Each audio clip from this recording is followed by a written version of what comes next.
In the world of science, researchers use controlled experiments to find out if something is true or not in order to understand its nature. For instance, we can test the way a person reacts to a drug to see if it's effective and how so. In a similar fashion, scientists can compare things like a proposed drug and a placebo to see if they have the same effect on a person or not.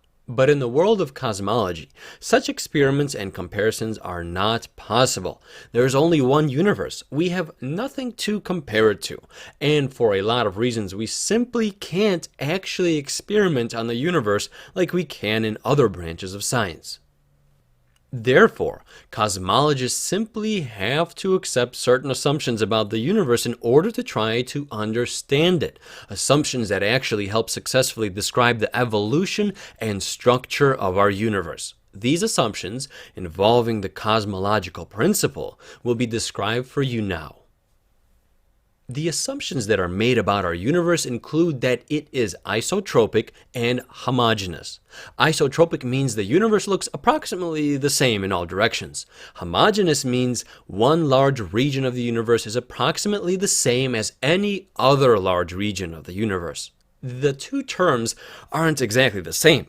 Isotropy implies that on a large scale, the universe looks the same in any direction, and thus there are no special directions to our universe. Homogeneity implies that on a large scale, the distribution of matter, that is to say the average density of matter, is approximately the same in any region of the universe, and hence there are no special locations in the universe. No doubt there will be minor local variations, but these are purposefully overlooked in order for this principle to hold. For example, some relatively small regions of space will have more galaxies than others, but on average, you'll see about the same number of galaxies no matter where you look, so long as you look at a large enough region of space. Furthermore, one part of the universe will look essentially the same as another because it will have the same types of galaxies distributed through that region of space in basically the same kind of way as any other large region of space.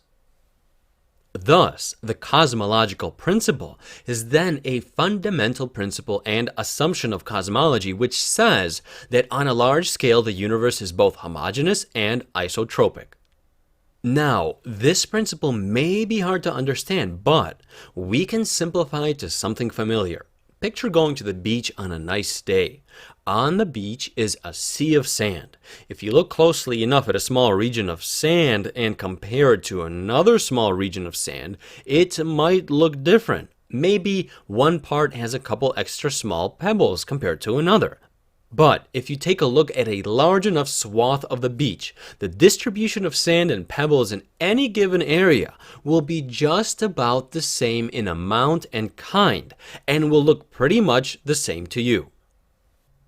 The implications of the cosmological principle are actually quite important. On the whole, it implies that we do not hold any special position in space, since every other part of the universe would be just like our part of the universe. More specifically, our universe cannot have any border or edge. That's because it has to be the same in any given volume. Additionally, the universe cannot have a center because it has to look the same in every direction from any viewpoint out in space. Therefore, the area of space we can see, the observable universe, is not special. The laws of physics in our area are the same as in any other area. At any other point in the universe, other beings would see basically what we see.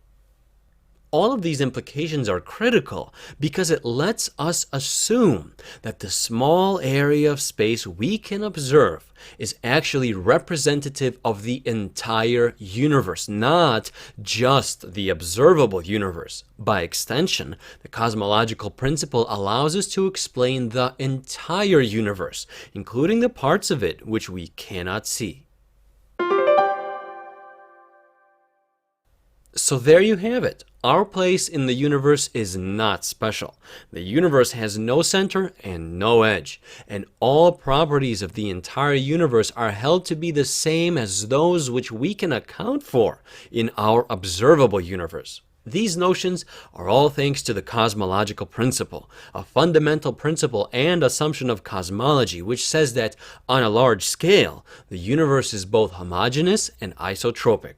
Isotropic means the universe looks approximately the same in all directions, and homogeneous means one large region of the universe is approximately the same as any other large region of the universe.